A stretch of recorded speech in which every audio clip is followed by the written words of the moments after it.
Hello again, it's Pastor Alan Hughes coming to you from Word of Faith Christian Centre here in Coburger. Unfortunately, it's a sad fact that nowadays you will not find many people rejoicing in the Lord. You'll find plenty of complaints about the cost of living or the price of petrol, unemployment and so on. And the lesson we have to learn is that as followers of Jesus is to rejoice whatever. And as Christians, we tend to grit our teeth in our troubles, but God doesn't want that. He wants us to persevere in our troubles, because perseverance produces fruit. It helps us to become more like Jesus. That's the work of the Holy Spirit. Look at this from Romans 5, verses 3 to 5. It says, "Not only so, but we rejoice in our sufferings, because we know that suffering produces perseverance, perseverance character, and character hope." Now, sometimes it's difficult to take the truth, but whatever trouble we face, God has allowed it to come. Otherwise, we would not have them. And what often helps is the witness and the testimony of those around us that have been through difficulties before. Look at those who've walked with Jesus and see how they acted when they faced difficulties.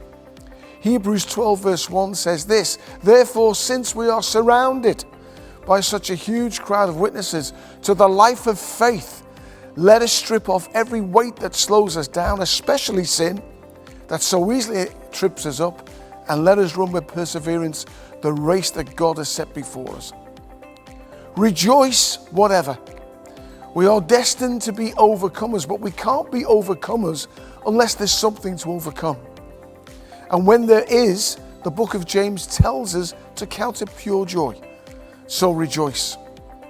If you love God, rejoice, because God is working all things for your good. And we know that if God is for us, who can be against us? Remember the story of the Syrian army surrounding Elijah's house, and his servant almost faints with fear when he sees the army arrayed before them. And then Elijah prayed that his servant's eyes would be opened, and he saw the vast array of the angelic army that was around Elijah's house. You know, I find it's wonderful to think that those angels that surrounded Elijah's house that day are still alive, and they are able to deliver us at the Lord's command. It's easy to complain when trouble finds us, but we're better than that because of the God we serve. And I hope that in closing, these words from the book of Habakkuk will encourage you, because Habakkuk is a book of complaints, which the Lord answers. And in the end, Habakkuk rejoices in the Lord and ends the book with these words.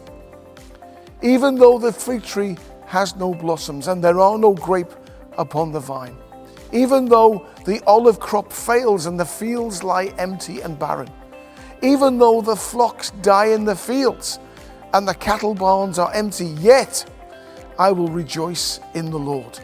I will be joyful in the God of my salvation. The sovereign Lord is my strength. He makes me sure-footed as a deer, able to tread upon the heights." I pray that you're able to rejoice in the Lord today. God bless you. Enjoy your day further.